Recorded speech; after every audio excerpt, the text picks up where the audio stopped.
Hello students, welcome to easy classes. मैं हूं श्री कृष्ण कुमार। आप लोग आज क्लास अटेंड कर रहे हैं। ज्योग्राफी का पहला क्लास है हमारा। इसके अंदर हम लोग डिफरेंट डिफरेंट टॉपिक्स को पढ़ेंगे। ज्योग्राफी का पहला चैप्टर है एनसीईआरटी रिसोर्सेज एंड डेवलपमेंट। इसके अंदर हम क्या क्या पढ़ेंगे, तो हमारा इंडेक्स है।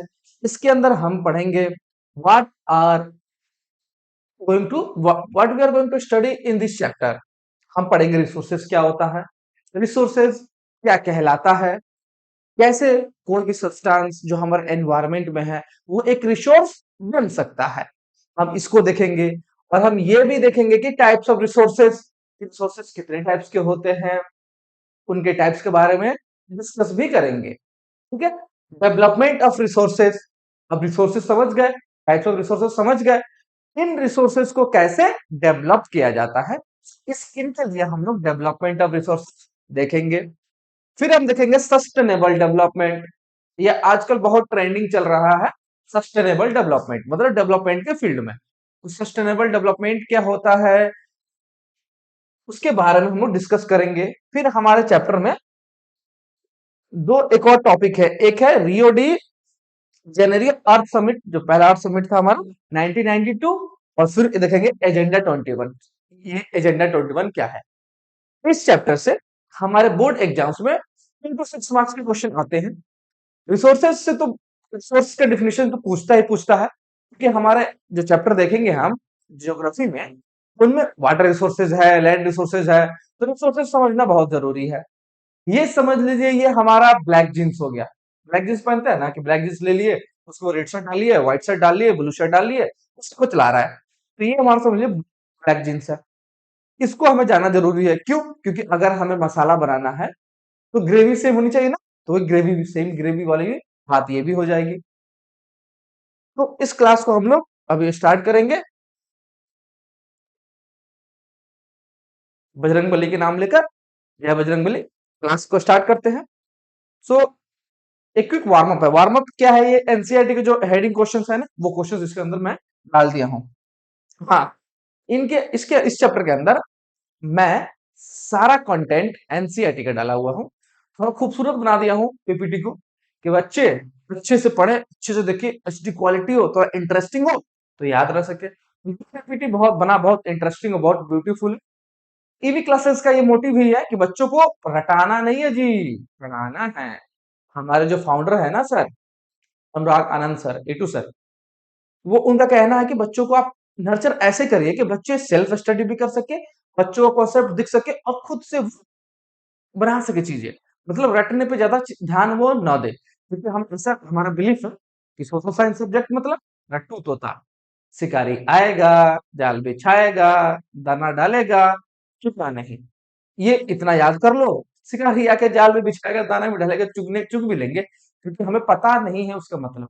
तो ये क्लास में हमें मतलब बताया जाएगा, एक एक चीज समझाया जाएगा, और आपको ऐसे पढ़ाया जाएगा। इसके इस क्लास के बाद आपको दूसरी क्लास की जरूरत नहीं पड़ेगी। आपको रिसोर्स सोचने समझने की जरूरत नहीं पड़ेगी, अरे क्या लिखा था, ये सब नहीं। इस क्लास के अंदर हम लोग ऐसे डिस्कस करेंगे पढ़ाई को। सो हम आगे चलते हैं। बहुत बकैती कर दिया ना, ज्ञान दे दिए, पढ़ाओ, स्टार्ट करते क्लास। तो क्वेश्चन क्या है कि can you identify and name the various items used in making life comfortable in our villages and towns. क्या आप कुछ नाम बता सकते हैं कि आपकी लाइफ को कंफर्टेबल बनाने के लिए कौन कौन से आइटम्स की जरूरत पड़ती है? तो देखिए, कुछ बच्चे गांव में रहते हैं, कुछ बच्चे शहर में रहते हैं, कुछ बच्चे गांव से शहर आते हैं पढ़ने के लिए। ठीक है। पर्टिकुलर वो गांव भी जाते हैं, तो देखते हैं कि अरे शहर में तो ये चीजें चल रही है, इतना लाइफ कंफर्टेबल हो चुका है भाई, ब्लिंकिट चल रहा है, एक क्लिक पे कोल्ड ड्रिंक, जो तुम्हें चाहिए, कोल्ड ड्रिंक, चिप्स, कुरकुरे, चीजें हमारे घर में आ रही है। ये गांव में नहीं होती। ठीक है। उन सब चीजों मतलब लाइफ कंफर्टेबल हमारा बन रहा है ना, तो वो भी एक रिसोर्स के अंडर डिफिनेशन आ जाएगा। वो बताया जाएगा कैसे आएगा। ठीक है। अभी उसको इतना सोचने की जरूरत नहीं है। अभी आप इतना सोचिए कि कोई ऐसा आइटम का नाम बताइए जो आपका लाइफ कंफर्टेबल बनाता है। विलेज टाउन दोनों के बच्चे बोल सकते हैं, और जो बच्चे दोनों आए हैं उनको दोनों एक्सपीरियंस है। ठीक। सो और हमारे विलेजेस में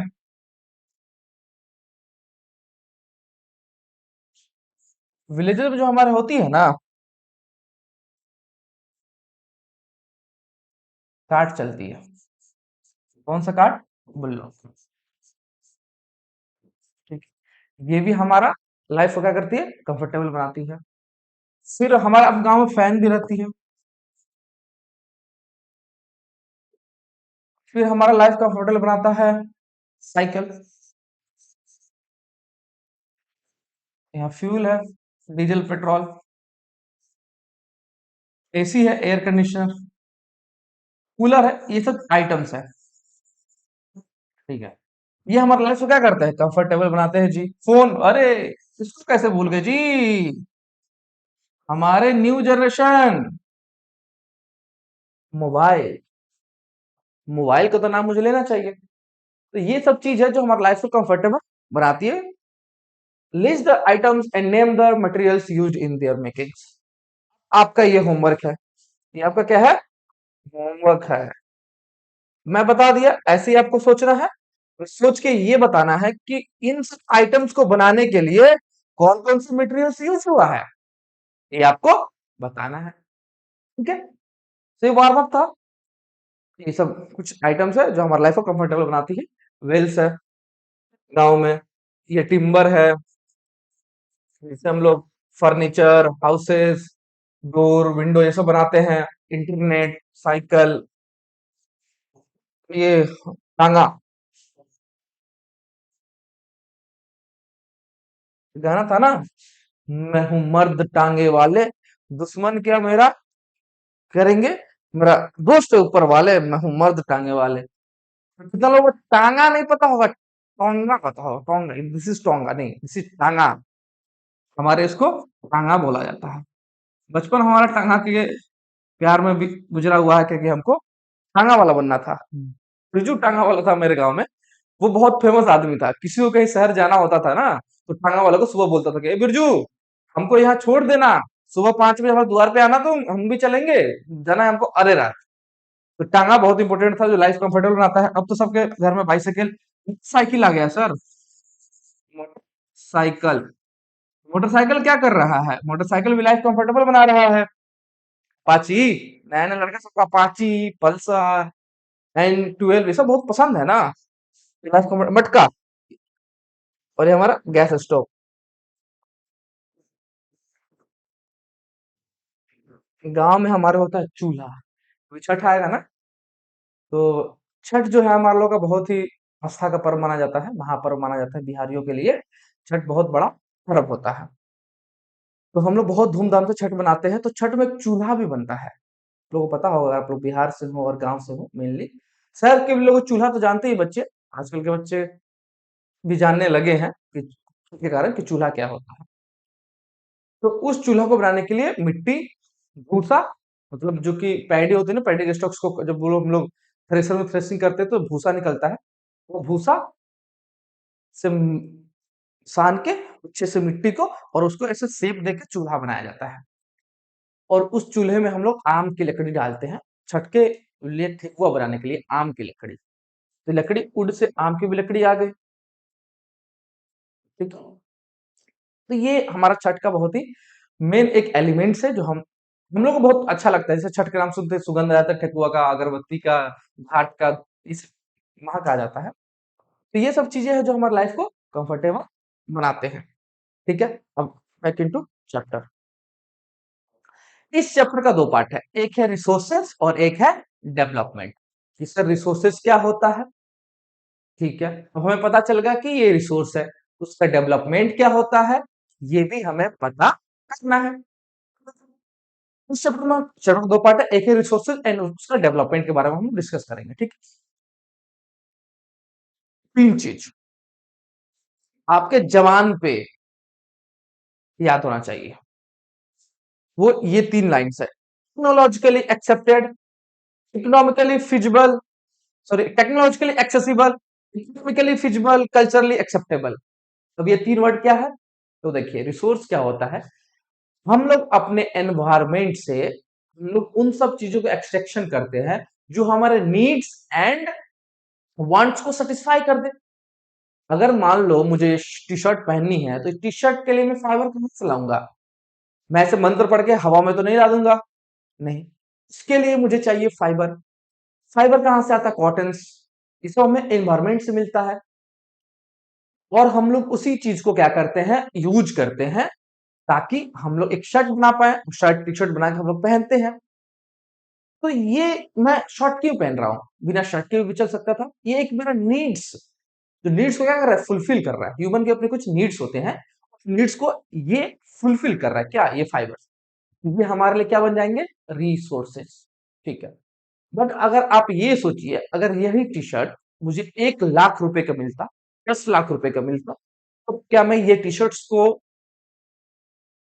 अफोर्ड कर पाता? नहीं जी, नहीं कर पाता। क्यों?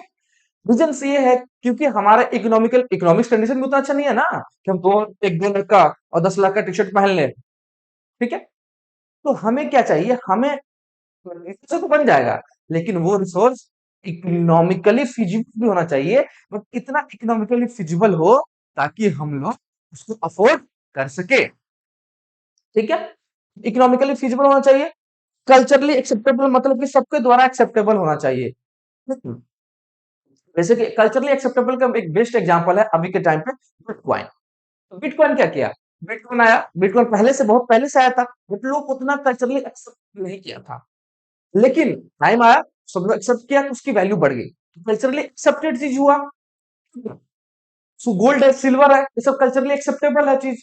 कल्चरली जब एक्सेप्टेबल हो तो बहुत लोगों के द्वारा एक्सेप्ट किया गया है, तो वो भी एक रिसोर्स बन गया। अगर हम कोल को मैं एक्सेप्ट कर लूं कि कोल सबसे महंगा सब्सटेंस है, मतलब पूरा पूरा कंट्री मेरा क्या करे, कोल एक्सेप्ट कर ले, कोल बहुत महंगा चीज है, मेरे कंट्री के अंदर क्या होगा, कोल की रेट बढ़ जाएगी, क्योंकि कोल की यूज होगी किसी की शादी में गिफ्ट देने में, किसी को उसका गहना बनाने में। एग्जाम्पल दे रहा हूँ, इससे पॉसिबल है नहीं, एग्जाम्पल।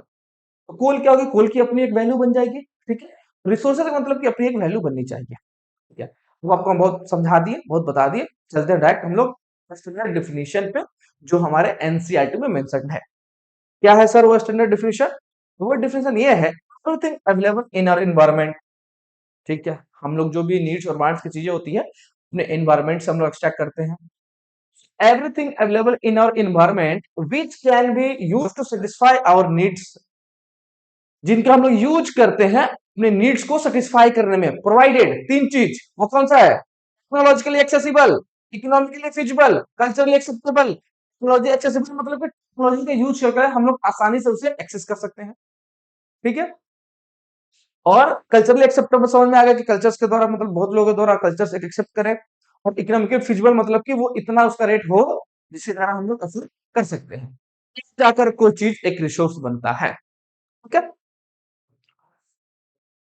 हाँ, रिसोर्स तो समझ में आ गया, रिसोर्स क्या होता है। ये एक डायग्राम एनसीईआरटी में दिया हुआ था, इसमें ये क्या बताता है, ये थोड़ा सा बोरिंग डायग्राम है। कृष्णा सर इसको कृष्णा सर का काम ही है बोरिंग चीज को इंटरेस्टिंग बनाना। तो हम इंटरेस्टिंग बना दिए। ये देखिए कितना सुंदर डायग्राम। ठीक है। मिलेगा कहीं? मिलेगा ना टीवी क्लासेस पे। Interdependent relationship between nature, technology and institutions. ये क्या है? एक मतलब ये कह रहा है कि नेचर, हाँ, नेचर, टेक्नोलॉजी और इंस्टीट्यूशंस में इंटरडिपेंडेंट रिलेशनशिप है। क्या है? इंटरडिपेंडेंट रिलेशनशिप है। तो ये रिलेशनशिप कैसे है? मान लो ये ह्यूमन बींग्स है, मैं हूं। ये पिक्चर में बनाया था अपना रिज्यूमे में डालने के लिए, कोई पिक्चर यूज किया हूं मैं। ह्यूमन बींग्स है, ये क्या करता है? फिजिकल इन्वायरमेंट है ना ये, फिजिकल इन्वायरमेंट से क्या करता है? टेक्नोलॉजी के थ्रू इंस्टीट्यूशंस को क्रिएट करता है। क्या करता है? इंस्टीट्यूशंस बनाता है। ठीक है। अब ये समझ में नहीं आया, इसको अच्छे से समझाने के लिए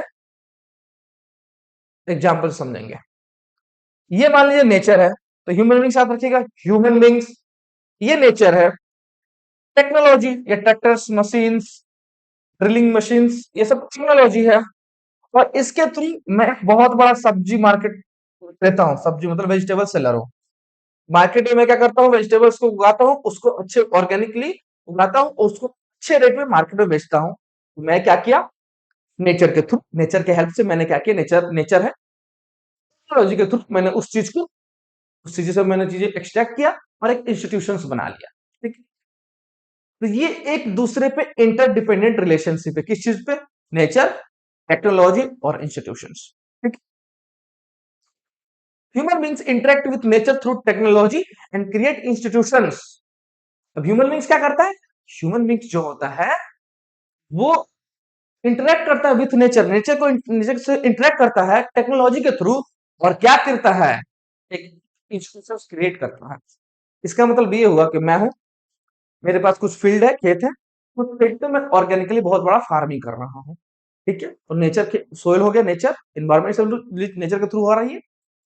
मैं टेक्नोलॉजी उसमें tractors, threshers, seed drillings, irrigation system सब लगा रहा हूँ, सब मशीन भी उसके अंदर लगा रहा हूँ। तो उससे मैं बहुत बड़े मार्केट में क्या कर रहा हूँ? ऑर्गेनिक वेजिटेबल्स को सेल कर रहा हूँ। मेरा क्या हुआ? अगर मैं मार्केट में बेचूंगा, मेरा डिमांड है ऑर्गेनिक चीजों का, आजकल डिमांड बन गई है, तो क्या होगा कि मेरी कंडीशन अच्छा होगी, एक इंस्टीट्यूशन बन जाएगा, फ्रेशनर्स और वेजिटेबल्स स्टोर। ठीक है? तो एक इंस्टीट्यूशन बना लिया मैं, और उस इंस्टीट्यूशन से क्या होगा? मैं बहुत पैसे कमाऊंगा, तो मेरा क्या होगा? इकोनॉमिक डेवलपमेंट होगा जी। पैसा में एकदम बानी बन जाएंगे, मोटी चैन मोटी पैसा, रागा भाई का आया फोन, वो वाला सिस्टम हो जाएगा ना। ठीक है? So human beings interact with nature through technology and create institutions to accelerate their economic development. Economic development से क्या होता है? एक्सेलरेट होगा ना, सीधा एकदम ऊपर, इतना पैसा हो जाएगा। तो ये बिना नेचर के पॉसिबल है? बिना टेक्नोलॉजी के पॉसिबल है? नहीं है। अगर मैं टेक्नोलॉजी यूज नहीं करूंगा तो मैं उतना वेजिटेबल्स को ग्रो नहीं करा सकता हूँ जितना टेक्नोलॉजी की हेल्प से मैं करा सकता हूँ। आ रहा समझ में ना? तो इसीलिए ह्यूमन बींग्स, टेक्नोलॉजी और इंस्टीट्यूशन के एक इंडिपेंडेंट, मतलब कि एक दूसरे का डिपेंडेंट ये है। ठीक है? रिलेशन है। कि किस लिए रिलेशन है? तो अब हमारे इससे इसके हेल्प से हमारा इकोनॉमिक डेवलपमेंट क्या होता है? एक्सेलरेट होता है। ये देखिए, ये है मिस्टर परफेक्ट। इनका नाम क्या है? इनका नाम है एमआर परफेक्ट। ठीक है? ये मेरा दोस्त है, विकास नाम है एक्चुअली इसका। मिस्टर परफेक्ट हम लोग बोलते हैं, हम नहीं, हमारे एक दोस्त है, इनको मिस्टर परफेक्ट बोलती है। क्या परफेक्ट काम किया है भाई, हमको नहीं पता। इससे कभी मिलेगी तो पूछेंगे, हम पूछेंगे तो नहीं बताएगा। हमसे पूछना कि सर बता रहे थे किशन सर कि कुछ परफेक्ट काम किए हैं, आपका मिस्टर परफेक्ट नाम जो पड़ा है इसके पीछे की स्टोरी क्या है, ये बताएंगे। आपको चैनल पे मिलेंगे पढ़ाते हुए। क्या? तो ह्यूमन बींग्स है, हम और मेरा दोस्त हुआ है। ठीक है? हम लोग क्या किए कि 4 बीघा जमीन खरीद लिया, उस जमीन पे वही ऑर्गेनिक वेजिटेबल्स उगा लिए, उससे हम लोग मतलब पॉपकॉर्न निकाला, उसको पॉपकॉर्न कंपनी बना दी, सिनेमा हॉल में जाकर बेच रहे हैं हम लोग। इससे क्या हो भाई? हमारा आलिशान लाइफ हो गया। ये देखो, सूट बूट थाली भर खाना, इसके अंदर इतना आइटम है, गुलाब जामुन दिस डेट। तो हमारा जीवन क्या हुआ? इकोनॉमिक डेवलपमेंट हुआ, एक्सेलरेट हुआ ना मेरा इकोनॉमिक डेवलपमेंट हम दोनों का। तो एक इंटरडिपेंडेंट रिलेशन हुआ एक दूसरे तीनों पे, इन तीनों पे। ठीक है? तो चलते हम लोग, do you think that resources are free gifts of nature? अब ये दिमाग में बात आएगा, आपको लगता है कि जो रिसोर्सेज है वो फ्री गिफ्ट है नेचर का? क्या हमें फ्री में मिला है? जमीन मिल गया है तो फ्री में हमारा डेवलपमेंट हो रहा है क्या? रिसोर्स फ्री में बन रहा है क्या? नहीं। So no and oh, resources are not free gifts of nature. तो रिसोर्सेज है क्या? बोलोगे सर कोयला तो नेचर में मिलता है, फ्री गिफ्ट नहीं हुआ। हम लोग घर में बैठे कोयला थोड़े बनाए हैं, वो एक प्रोसेस हुआ, कुछ जमीन में गया, फिर ईयर्स ऑफ में कन्वर्जन हुआ। ठीक है भाई, हो गया, तुम निकाल लिया। निकालने के लिए क्या भगवान तुमको निकाल के दे दिए? ये लो, एक बोरा कोयला, जाओ बेच के आओ, फिर आयक में एक बोरा कोयला, जाओ बेच के आओ। ऐसा नहीं हुआ ना, ऐसे हुआ नेचर में। ठीक है? हम उसको निकालने के लिए मशीन टेक्नोलॉजी का यूज किए। तो हम, मैं यानी कि मैं कौन? Human human beings. मैं क्या किया? उन रिसोर्सेज को, मेरे एक्टिविटी के कारण वो चीज रिसोर्स बन पाया। अगर हम लोग को पता नहीं रहता कि कोयला कोई चीज होती है जिससे हम लोग जमीन के अंदर से एक्सट्रैक्ट कर सकते हैं कोल, तो वो रिसोर्स नहीं बनता भाई। अभी भी नेचर में बहुत सा ऐसा चीज होंगी जो आने वाले टाइम से वो रिसोर्स बनेगी, अभी नहीं बनी। क्यों? क्योंकि हमें उसका नॉलेज नहीं है। हमें कौन? ह्यूमन बींग्स का। So resources are not a free gift of nature. तो रिसोर्सेज है क्या? So resources are functions of human activities. ये मेरा फंक्शन बा, हम ह्यूमन बींग्स का फंक्शन है कि हमारी क्वालिटीज है कि हम लोग कोई चीज को रिसोर्स बना पा रहे हैं। ठीक है, तो resources are free, so resources are a function of human activities. वे कैसे? देखो, things around us become resources only when humans use their skills. हम अपना स्किल्स, नॉलेज और एफर्ट यूज करते हैं किसी चीज को यूजफुल बनाने के लिए। अगर हम लोग अपना स्किल्स, एफर्ट, नॉलेज नहीं यूज किए तो कोई चीज यूजफुल नहीं बनेगा। हुआ ना, तुम कोई एक ऐसा चीज बना दिया अपना स्किल्स यूज करके, सब कुछ यूज करके, नॉलेज वगैरह जितना तो नॉलेज है, स्किल्स है, अपना एफर्ट यूज करके कोई चीज ऐसा बनाया जो वर्ल्ड में यूनिक है। वो क्या बन गया? एक नया डिफरेंट चीज, तुम एक रिसोर्स बना दिया। ठीक है, जैसे पॉलिथीन बना, तो पॉलिथीन जब बना उसके पहले तो पॉलिथीन यूज होती नहीं थी। पॉलिथीन बना तो कोई ह्यूमन बींग्स होगा जो सोचा होगा ऐसा कुछ चीज हो सकती है। वो अपने जो भी उसके बाद जितनी नॉलेज होगी वो नॉलेज उसमें यूज किया होगा, एफर्ट लगाया होगा, मशीन्स लगाया होगा, अपना स्किल्स लगाया होगा और पॉलिथीन बनाया, तब जाके ना पॉलिथीन रिसोर्स बना जी। अगर वो ये सब नहीं करता तो पॉलिथीन रिसोर्स नहीं बनता। ठीक है, पॉलिथीन बहुत बड़ा रिसोर्सेज है, लेकिन वो इन्वायरमेंट के लिए बहुत बेकार है। ठीक है, इतना बेकार है कि हमारे एक्वेटिक एनिमल्स, हमारी जितनी गाय हैं, ये सब पॉलिथीन वगैरह खा लेती हैं और वो उनकी इंटेस्टाइन में क्या होता है, फंस जाता है, जिससे उनकी डेथ भी हो जाती है। पॉलिथीन बहुत बेकार सब्सटेंस है, सब मटेरियल है, हम लोग यूज नहीं करना चाहिए, मतलब हमको अवॉइड करना चाहिए कि जितना कम हो सके हम लोग उसका यूज करें। लेकिन फिर भी क्या है, वो हमारे लिए इतना सस्ता है, इकोनॉमिकली इतना फिजिबल है कि हम लोग न चाहते हुए भी हम लोग पॉलिथीन का यूज कर लेते हैं। घर से निकलेंगे, राजा बेटा है, बाल में लगाए हैं 300 रुपया, जेल लगाए हैं, शैम्पू लगाए हेड एंड शोल्डर का, फोन रखते हैं हम 30,000 का है, और मम्मी बोल देंगे जाओ हमको मार्केट से आलू, गोभी, प्याज, लहसुन, मिर्चा, धनिया पत्ता, नींबू लेके आओ। हम पॉलिथीन घर से हम झोरा लेके जाएंगे?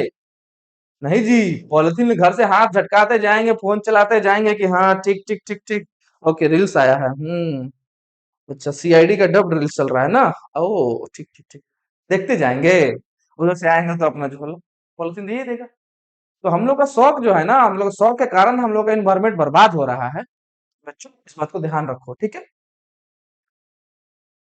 अब ये देखो, ये पान का बीटल लीफ है, जिसको हमको पान का पत्ता हम लोग बोलते हैं। ये ह्यूमन बींग्स है, इसको ह्यूमन बींग्स मानो। ये अपने इसको स्किल्स नॉलेज यूज करके एक पान बना रही है, और ये हमारे सेलिब्रिटी हैं शाहरुख खान।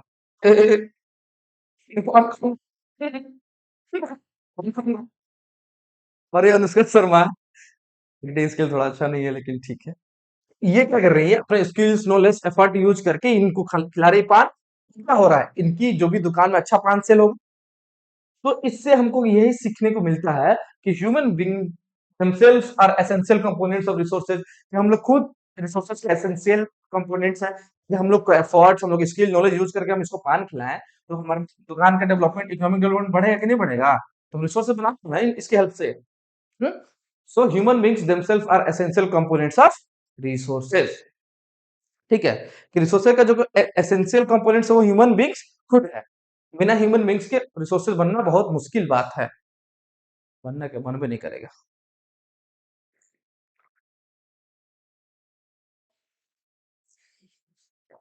आह, अब देखो, कोई मतलब कौन? Human beings. ठीक है, human beings transform materials available in our environment into resources and use them. Human beings क्या करता है कि हमारे एनवायरनमेंट में जितने मटेरियल्स होते हैं, उन मटेरियल्स का उन मटेरियल्स का यूज करता है ताकि रिसोर्सेज बना पाए और उनको फिर से यूज करता है। जैसे देखो, हमारे एनवायरनमेंट में वेजिटेबल का कैबेज है, तेल है, कढ़ाई है, मैदा है, इन सब का यूज करके मोमोज बनाता है, और ये मार्केट में यम मोमोज के नाम के सेल करता है। तो ह्यूमन बींग्स क्या करता है, हमारे आसपास के एनवायरनमेंट में जितने में मटेरियल्स अवेलेबल है उनका यूज करके रिसोर्सेज बनाता है और उनके यूज करता है। ठीक है, तो ह्यूमन बींग्स तो समझ में आएगा, ह्यूमन बींग्स क्या है, एसेंशियल कंपोनेंट्स है। अब देखो, अब हम लोग पढ़ लिए, हम ये समझ गए कि रिसोर्सेज क्या होता है, हमें ये भी समझ में आ गया कि रिसोर्सेज, ह्यूमन बींग्स कैसे रिसोर्स को डेवलप, मतलब ह्यूमन बींग्स के थ्रू कैसे कोई रिसोर्स बनता है। देन रिसोर्स का एसेंशियल फंक्शन भी, एक एसेंशियल एलिमेंट भी हमारा एक ह्यूमन बींग्स हुआ। तो अब ये जो तुम्हें दिख रहा है कि resources can be classified into the following. तो रिसोर्स जो इतना है उसको हम लोग क्लासिफाई भी तो करेंगे, ग्रुप वाइज तो भी रखेंगे ना, ताकि हमको इजीली समझ में आ पाए, इजीली हम लोग अंडरस्टैंड कर पाए, समझ पाए, चीजों को देख पाए, हमें करना पड़ेगा ना। तो इसके लिए इसको 4 डिफरेंट कैटेगरीज में क्या किया गया है, रखा गया है। एक है बेसिस ऑफ ऑरिजिन, दूसरा है basis of exhaustibility, basis of ownership, basis of status of development. तो 1 2 3 4 4 क्लास के अंदर इसको क्लासिफाइड किया गया है, 4 तरीके से, 4 वेज से इसको क्लासिफाई किया गया है। ठीक है। हाँ, इसमें ये है ना कि जो ओल्ड एनसीईआरटी था हमारा, ओल्ड एनसीईआरटी में इन सबको इंडिविजुअली एक्सप्लेन भी किया था, मतलब कि basis of origin, biotic, abiotic, biotic को भी एक्सप्लेन किया, एबायोटिक एक्सप्लेन किया, दोनों के एग्जांपल दिया। न्यू एनसीईआरटी में क्या किया, ये वाला पोर्शन को रिमूव कर दिया है। तो हमें क्या करना है, अभी हम इसको न्यू एनसीईआरटी को लाइन बाय लाइन में लेकर चल रहा हूँ, तो ये हम इसको समझेंगे।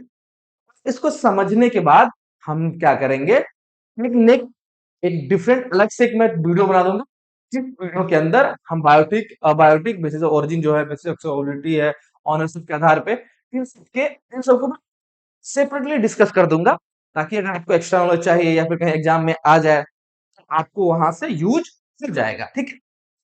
अभी हम लोग इस लेक्चर का फ्लो खराब नहीं करेंगे, हम लोग जैसे वो न्यू एनसीईआरटी स्ट्रक्चर उसी स्ट्रक्चर्ड वे में हम लोग चलेंगे। So the resources can be classified in the following ways. कौन 4 तरीका है, बेसिस ऑफ, याद कर लो, origin, exhaustibility, ownership, development. Origin, exhaustibility, ownership, development. इसको याद करने के लिए याद कर लो, ओ ई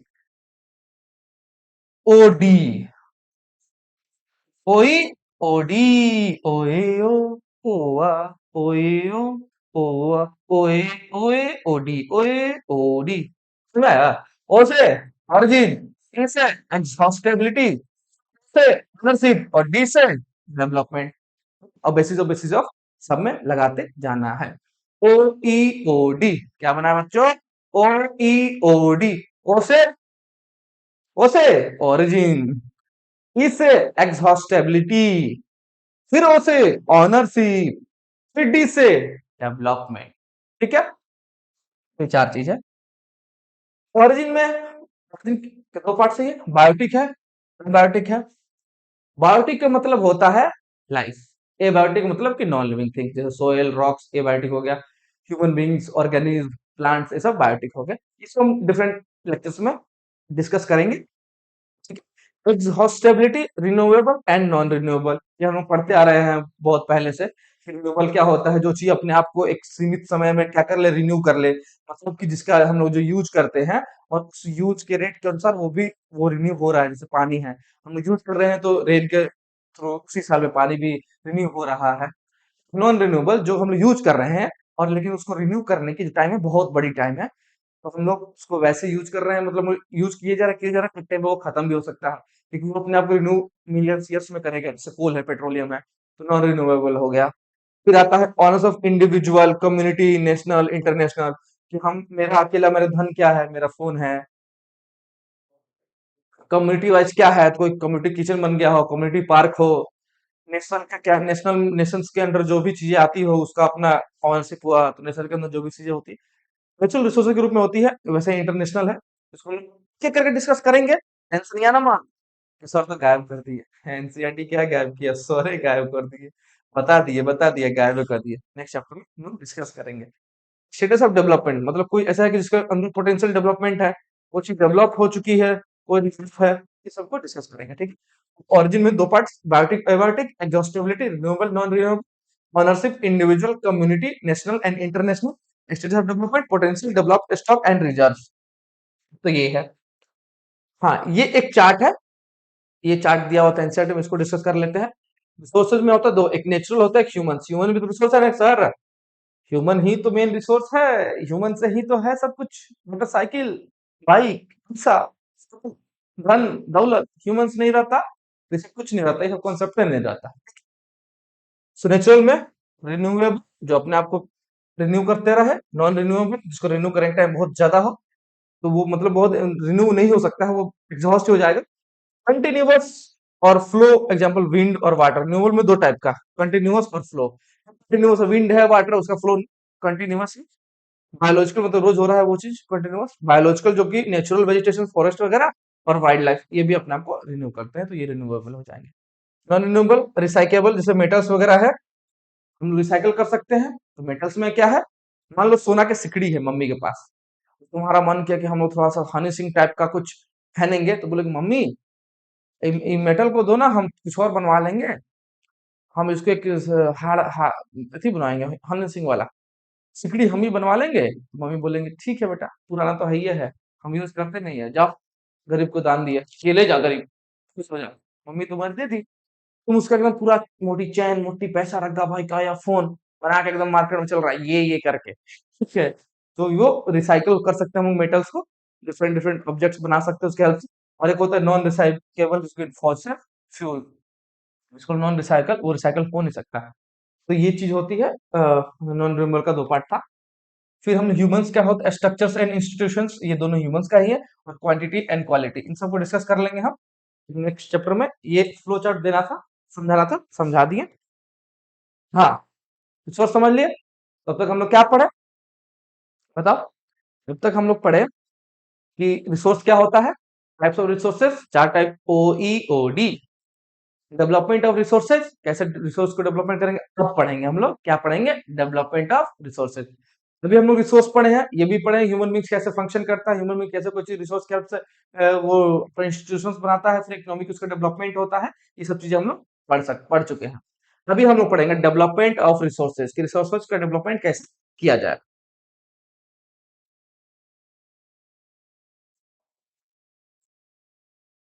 हम्म, देखो, resources are vital for human survival as well as for maintaining the quality of life। अब चलो, हमारे सर्वाइवल के लिए रिसोर्स की भी तो जरूरत है ना सर।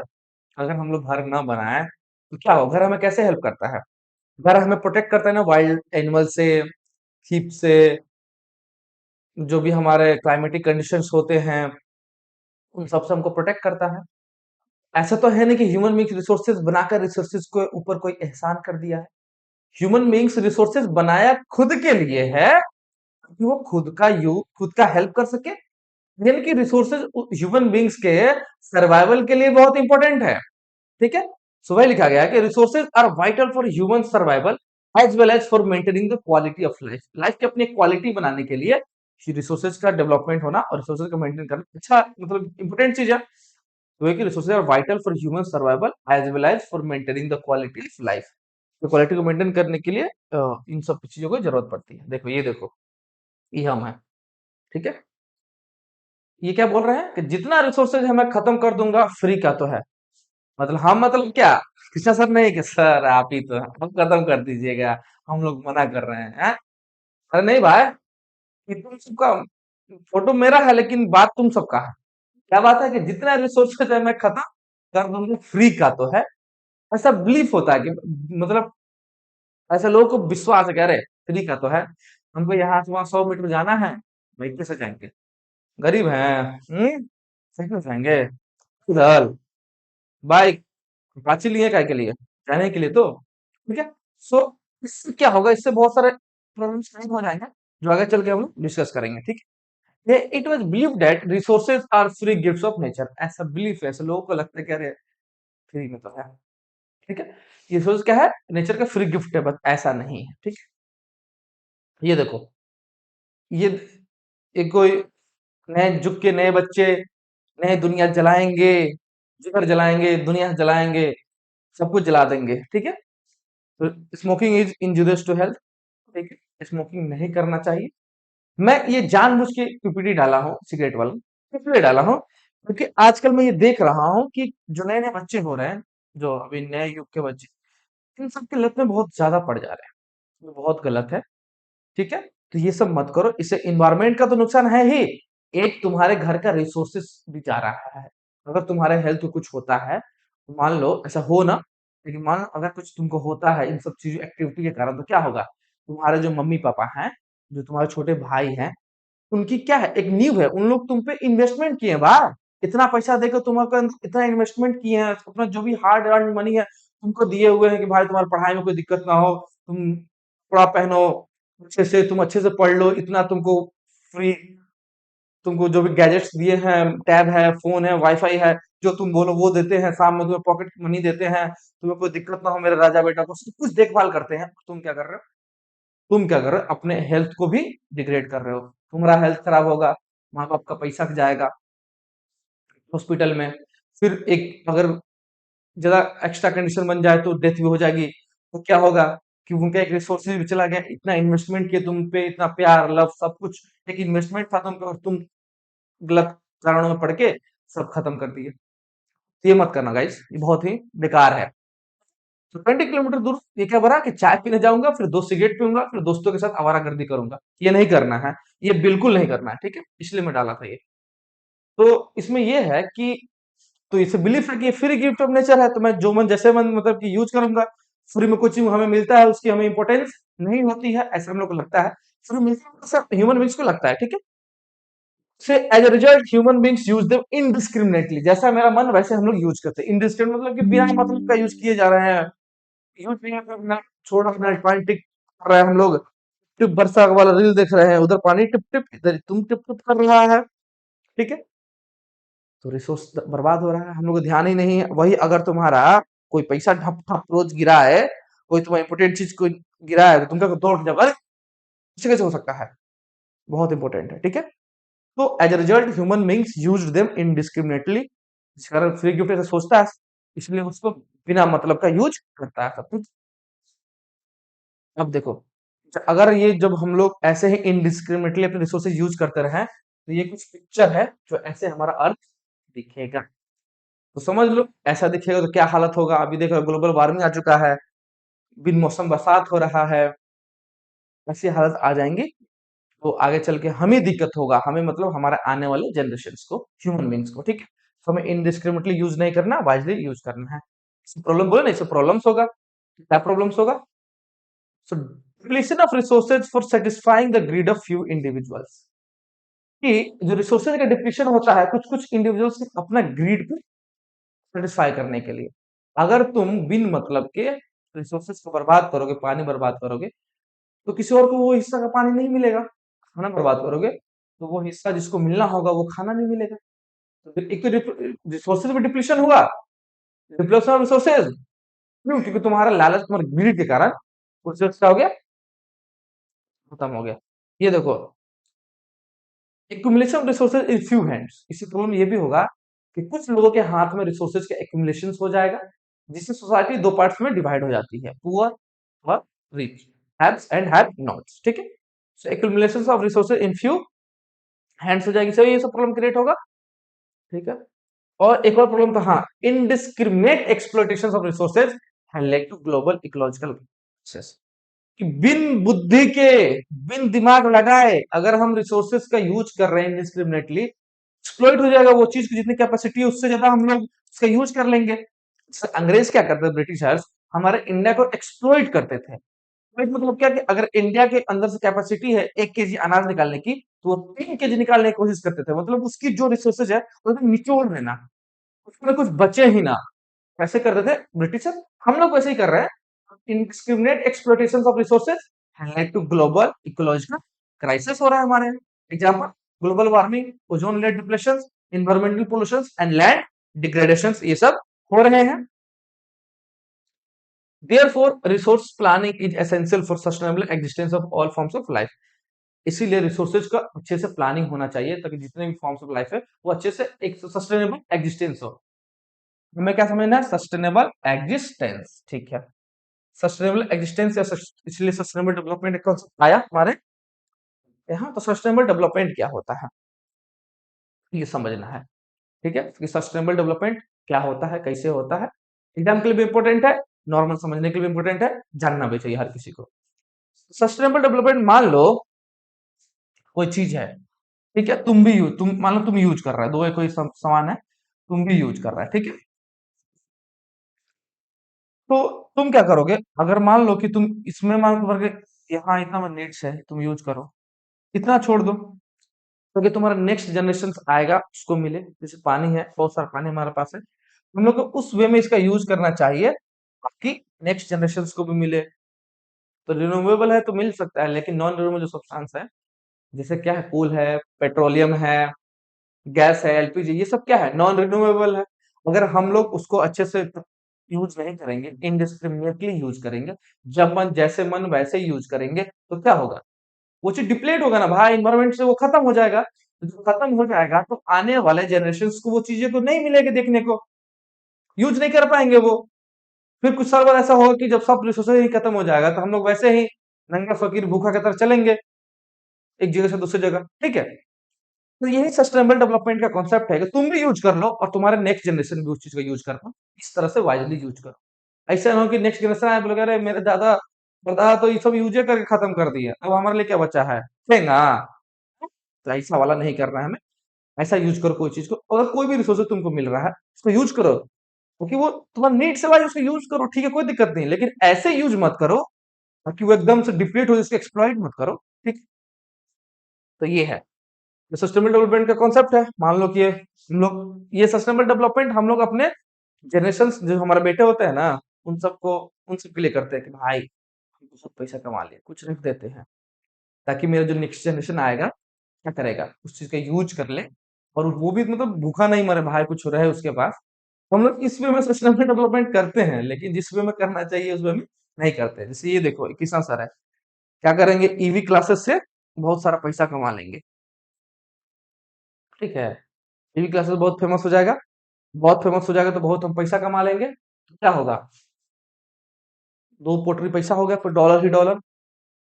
उस पर हम क्या करेंगे कि ईगो हटा देंगे, कुछ बचा लेता हूं ताकि मेरे बच्चे भीख नहीं मांगे, जो मेरे बेटा होगा, बेटी होगा, जो भी बेटा बेटी होगा, सन एंड डॉटर जो मेरे होंगे, हम जाके हमको गरियाएंगे नहीं ना, कुछ गरीबे घर में पैदा कर दिए मेरे पिता हमको, ऐसा तो नहीं करेंगे ना। तो कुछ बचा लेता हूँ ताकि मेरे बच्चे भीख नहीं मांगे, तो एक सस्टेनेबल डेवलपमेंट होगा।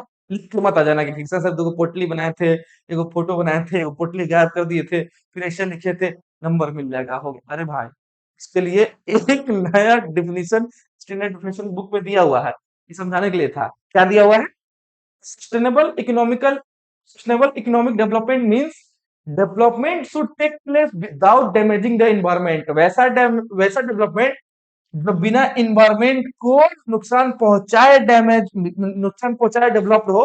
Development in the present should not compromise with the needs of the future generation. ऐसा तो है नहीं कि हम लोग यूज कर रहे हैं तो हमारे फ्यूचर जनरेशन की नीड से कॉम्प्रोमाइज हो रहा है, ऐसा नहीं करना है। इस डेवलपमेंट को हम लोग कहते हैं सस्टेनेबल डेवलपमेंट, ठीक है। तो सस्टेनेबल डेवलपमेंट के बाद एक नया हम लोग को book पढ़ना है, हम लोग को रियो डी जेनेरियो समिट है 1992 का, और एक हमको इसी से रिलेटेड है एजेंडा 21, दोनों देखना है, ठीक। तो ये तो इन जून 1992 एकदम याद होना चाहिए डेट की, रियो डी जेनेरियो जो अर्थ समिट हुआ था, कब हुआ था, तो 1992 में हुआ था, ठीक है। सो इससे क्या हुआ कि इसमें हुआ क्या, ये पहले समझ लेते हैं। इसमें कुछ देशों के लोग के जो भी हेड्स थे वो सब मिले। क्यों मिले, क्योंकि वो उनको पता था कि हमारे इन्वायरमेंट में ये सब प्रॉब्लम हो रहा है, ये सब चीजें बन रही है। बहुत प्यास लग रहा है बे, क्या कर सकते हैं, मेहनत तो लोग करा रहा है, ठीक है। So 100 heads of states met Rio de Janeiro, कहाँ है ये, ब्राजील के अंदर है। रियो डी जेनेरियो, क्या, रियो डी जेनेरियो, क्या, रियो डी जेनेरियो के, रियो डी जेनेरियो के, रियो de Janeiro, Brazil Brazil Brazil Brazil Brazil, ठीक है। तो 100 हेड्स ऑफ स्टेट्स मिले रियो डी जेनेरियो ब्राजील में, the first international earth summit भी कहा जाता है, ठीक है। सब मिले, मिलकर कुछ डिस्कस किए, क्या डिस्कस किए, कुछ डिस्कशन हुआ, कुछ डिस्कशन का कुछ तो रिजल्ट होता ना। जैसे तो फ्री है नहीं कि भाई 100 दोस्त मिलते हैं, पिज्जा बर्गर खाते हैं चल देते हैं, वो वाला दोस्ती तो है नहीं भाई। लोग तुरंत हमारे डेमोक्रेटिक जो रिपब्लिक की जो हमारा कंट्री है उसको तुरंत आवाज उठा देगा, सब रविश कुमार क्या हो जाएगा, बताइए, आप इतना घूम रहे हैं देश विदेश, कुछ हुआ, कुछ नहीं हुआ, तो ये सब आवाज उठने लगती है ना, तो गवर्नमेंट को क्या अकाउंटेबल बनना पड़ता है। फ्री में मिले नहीं, मिले किस काम से, कि एम्स इनका था, the summit was convent for addressing urgent problems of environmental protection and socio economic development at the global level. सबकी अगर अर्थ को दिक्कत होगा तो अमेरिका को दिक्कत नहीं होगा, रशिया को दिक्कत नहीं होगा, सबको दिक्कत होगा। अर्थ का प्रॉब्लम मतलब पूरी की पूरी अर्थ खत्म होगी। तो क्या हुआ कि 100 हेड्स ऑफ स्टेट्स मिले, कहाँ मिले?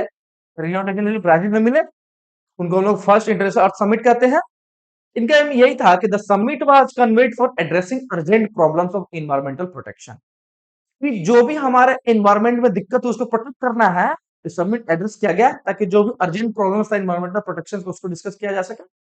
और सोशियो इकोनॉमिक डेवलपमेंट, वही हैव नॉट्स पुअर्स रिच वाला कहानी ग्लोबल लेवल पर एड्रेस किया जा सके, जो भी प्रॉब्लम हो उसको सॉल्व किया जा सके। So the assembled leaders signed the declarations on global climatic change and biological diversity के ऊपर एक साइन हुआ कि हाँ ठीक है भाई, ये हम लोग मानेंगे। और उसके उसी को हम लोग बोलते हैं लोग कि द ग्लोबल फॉरेस्ट प्रिंसिपल बना। इसमें एडॉप्टेड एजेंडा 21 को एडॉप्ट किया गया for achieving sustainable development in the 21st century. Agenda 21 के बाद 21 के मतलब 21st सेंचुरी, 21st सेंचुरी की प्रॉब्लम्स के अंदर हम लोग क्या कर सके, adopted agenda 21 for achieving sustainable development in the 21st century के अंदर हम लोग सस्टेनेबल डेवलपमेंट कर सके, कुछ चीजें अचीव किया जा सके। ठीक है, उसी चीज के पूरा लिखा हुआ है। टेलीग्राम चैनल है, टेलीग्राम चैनल में जाना, उसमें तुम लोग को ये सब पीडीएफ पीछे वाला मिल जाएगा। पीडीएफ से पढ़ना, एनसीईआरटी की लाइन बाय लाइन है। मतलब अगर तुम कृष्णा सर का पीडीएफ पढ़ लिया, कृष्णा सर से समझ लिया, कृष्णा सर का पीडीएफ पढ़ लिया, एनसीईआरटी पढ़ने की जरूरत नहीं पड़ेगी। लेकिन फिर भी तुम पढ़ना, क्लास अटेंड करना। क्लास अटेंड करने के बाद तुम पहले क्लास अटेंड कर लिया, पॉज करना, आंख बंद करना, सोचना सर क्या बताया है। सर बताए थे रिसोर्सेज, रिसोर्सेज कैसे हो, जो 3 पॉइंट बोले थे, क्या 3 पॉइंट बोले थे, मतलब कुछ इकोनॉमिक के बारे में बोले थे, कुछ टेक्नोलॉजिकल था, कुछ कल्चरल था, वो चीजें याद करना, उसको ब्लैंक पेज पे लिखना। फिर उसके बाद नीचे जाना, सर हमने सोशल पढ़ा, ऐसे सोचना दिमाग में क्या क्लास में हुआ है कि हाँ सर ह्यूमन बींग्स को कंपोनेंट्स बोल रहे थे कि ह्यूमन बींग्स चाहिए रिसोर्सेज को डेवलप, सब चीज याद करके ब्लैंक पेज पे लिख लेना। फिर पीडीएफ खोलना, पीडीएफ से को रिवाइज कर लेना, जो चीज भूला होगा वो चीज दिमाग में आ जाएगा, फिर बुक खोलना, बुक से पढ़ना। ऐसे एक बार पढ़ेगा तो अगला 7वां दिन के बाद मतलब 6 डे जब खत्म हो जाएगा, 7th डे रिवीजन करना उसको। रिवीजन करने में आधा घंटा लगेंगे, तुम्हारा ये चैप्टर तुम्हारा हो गया। कोई भी क्वेश्चन आएगा, कैसा भी क्वेश्चन आएगा, you are in position to tackle all the questions from this chapter. ठीक है, तो ये है। फिर एजेंडा 20 बोले ना, एजेंडा का मतलब 21 का मतलब 21st सेंचुरी के अंदर हम लोग क्या, 21st सेंचुरी के अंदर हम लोग क्या कर रहे हैं, 21st सेंचुरी के अंदर हम लोग कुछ एजेंडा है। एजेंडा किस बात की है कि इन्वायरमेंटल प्रोटेक्शन करना है, सोशियो इकोनॉमिक डेवलपमेंट करना है। सो डिक्लेरेशन साइंड हुआ in by world leaders in 1982 में। ये भी हुआ कहाँ हुआ, तो United Nations conference on environment and development. देखो भाई, एनवायरमेंट एंड डेवलपमेंट की बात चल रही है, तो यूएनसीईडी में जब इन लोगों की बैठक हुई, साइन भी हुआ। साइन होने के बाद क्या हुआ कि रियो डी जेनेरियो जो ब्राजील में एम्स था, इसका एम क्या था, अचीविंग ग्लोबल सस्टेनेबल। हाँ, कहाँ हुआ था, तो रियो डी जेनेरियो ब्राजील में ये भी हुआ था। इसका एम क्या था, achieving achieving global sustainable development. किस लिए, तो कॉम्बेट, किस चीज का कॉम्बेट करना है, इन्वायरमेंटल डैमेज। जो भी इन्वायरमेंटल डैमेज हो रहा है उसको कॉम्बैट करने के लिए, उसको लड़ने के लिए एक पॉलिसी फ्रेमवर्क किया गया। ठीक है,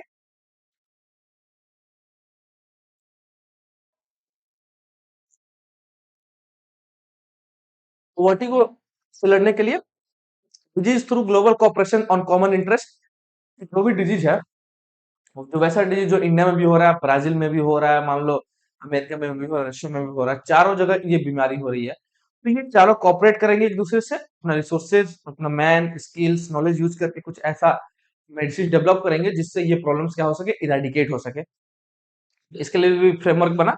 और mutual needs and shared responsibility, की म्यूचुअल जो नीड्स हो वो, उसके लिए हमारे क्या क्या शेयर्ड रिस्पॉन्सिबिलिटीज है कि अर्थ को बचाना है, तो हमें यहाँ कार्बन के एमिशन कम करना पड़ेगा। डिफरेंट डिफरेंट पॉलिसी है, उन सबको तुमको फ्रेम कर वर्क करना है।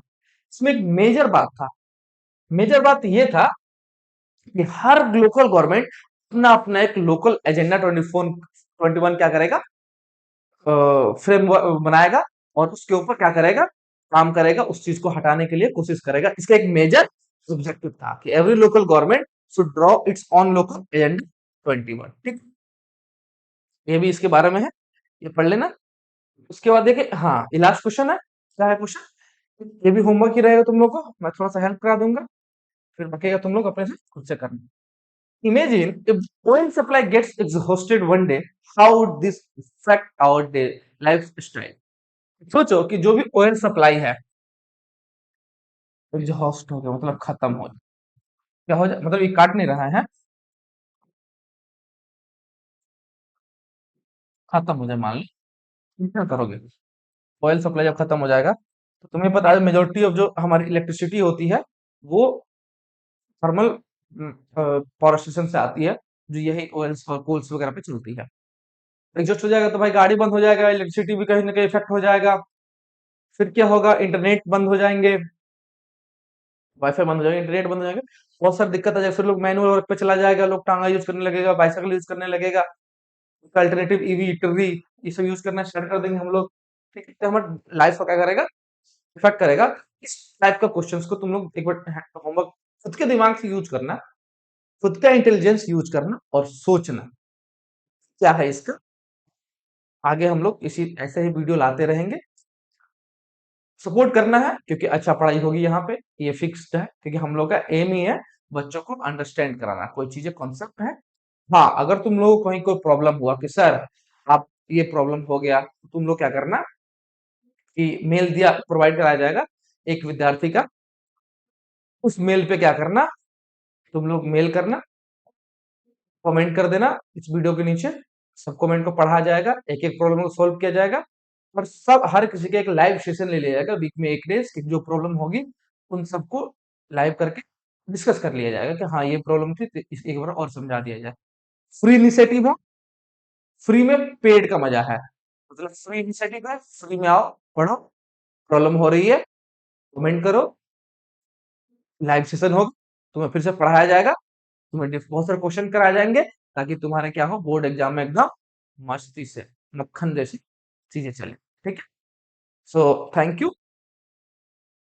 पुकी, आजकल जो चल रहा है ना पुकी पुकी, तो ये थैंक यू, एंड अगली बार से फिर से होगा आपका वेलकम ईवी क्लासेस में। मिलते हैं हम लोग नेक्स्ट वीडियो में। Thank you.